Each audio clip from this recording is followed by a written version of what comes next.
Eu sou o Salva-Vida Salvador, estou aqui com vocês com mais uma dica que salva. Olá pessoal, então vamos lá para a dica que salva de hoje. A dica que salva de hoje vamos precisar usar alguns utensílios, por isso estou com essa bancada, com este prato aqui, vocês vão já entender essa dinâmica. Queria então lembrá-los ou trazer à memória de vocês, falando um pouco sobre a criação do homem. Então o homem foi criado à imagem e semelhança de Deus. Este prato aqui hoje vai representar a humanidade, vai representar o homem, o ser humano, homem e mulher. Então o ser humano foi criado por Deus, à sua imagem e semelhança, como é dito então nas Sagradas Escrituras, no livro de Gênesis, Gênesis capítulo 1, verso 27 e também no versículo 31, é dito o seguinte: criou Deus, pois, o homem, à sua imagem, a imagem de Deus o criou, homem e mulher os criou. Viu Deus tudo quanto fizera, e eis que era muito bom. Houve tarde e manhã, o sexto dia. Então, Deus, na sua infinita bondade, na sua soberania, decide criar o homem à sua imagem e semelhança. Este homem criado por Deus, a imagem e semelhança de Deus, é fruto do amor, primeiramente do amor de Deus. Quando Deus decide criar o homem, ele demonstra o seu amor, expande o seu amor, trazendo então ao homem a natureza, trazendo o homem então a uma forma, e essa criação demonstra o amor de Deus. Assim como nos dias de hoje, o fruto de um casamento, o fruto de uma união entre o homem e a mulher, entre o macho e a fêmea, é um filho, é a criação deste amor. Então, o homem ele tem esse dom da criação dado por Deus, e ele também cria, e essa criação poderíamos aqui identificá-la ou caracterizá-la com um coração. Então o coração aqui representa o amor pelo qual o homem é criado ou feito. O homem então, o homem formado à imagem e semelhança de Deus, tem também um coração como obra do amor. Então Deus, ao fazer o homem do barro, do pó da terra, ele então derrama sobre o homem o seu espírito. Então, imagine então esta água, esse recipiente com água, simbolizando o Espírito que Deus derrama no homem. Então, ao derramar sobre o homem o seu Espírito, Deus então dá ao homem,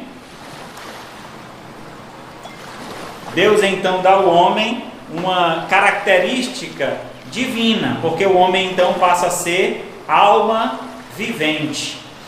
Em Gênesis 2,7 é dito: então formou o Senhor Deus ao homem do pó da terra, e lhe soprou na narina o fôlego da vida, e o homem passou a ser alma vivente. Então essa água que eu derramei aqui simboliza então essa característica dada por Deus ao homem, e essa característica é o espírito. O homem então é composto por duas partes, corpo e alma.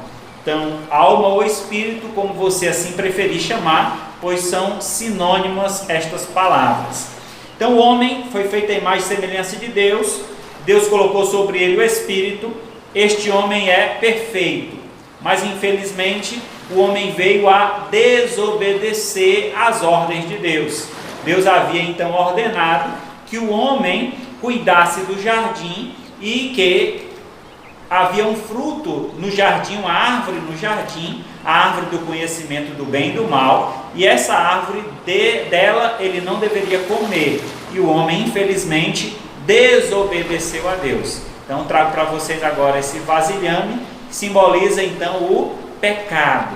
O pecado então vem ao homem e traz uma triste realidade.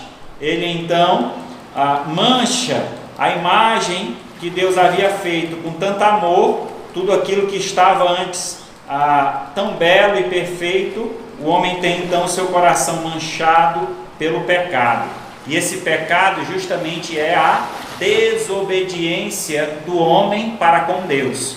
O homem então desobedeceu a Deus e tem a sua vida agora manchada pelo pecado. Em Romanos 5,12 diz: portanto, assim como só por um só homem entrou o pecado no mundo, e o pecado a morte, assim também a morte passou a todos os homens, porque todos pecaram. Então, a humanidade está contaminada. A criação perfeita de Deus agora está manchada. E é necessário que houvesse então alguém que pudesse limpar o homem, alguém que pudesse tirar esse pecado, essa mancha do seu coração.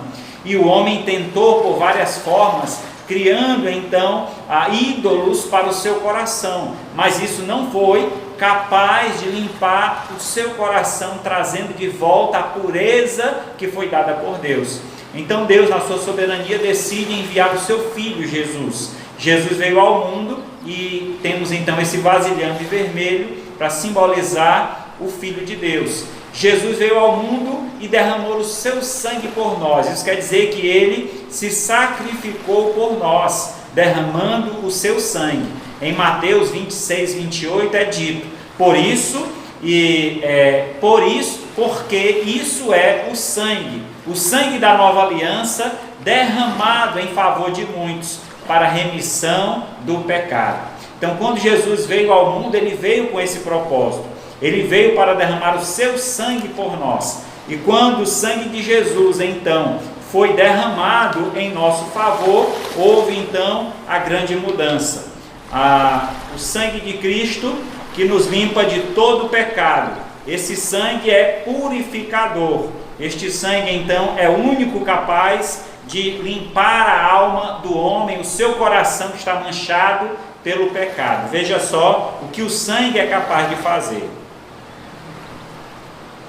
Então, só o sangue de Cristo nos limpa de todo o pecado. Então, o sangue de Cristo foi derramado na cruz do Calvário para que nós tivéssemos vida nova, uma vida realmente que agrada o Senhor. E aí talvez você esteja se perguntando: mas salva-vida, Salvador, o que eu preciso para obter esse sangue? O sangue de Cristo, ele é obtido justamente por aquele que faz a sua confissão de fé. É necessário então que o homem faça uma confissão de fé. E essa confissão é feita através da boca. Se com tua boca confessares a Jesus e no teu coração creres que Deus o ressuscitou dentre os mortos, será salvo. Em 1 João 1,9 diz: se confessarmos os nossos pecados, Ele é fiel e justo para nos perdoar os pecados e nos purificar de toda injustiça. Então Deus quer trazer a purificação ao teu coração, limpar a tua vida. Isso só será possível através de uma confissão.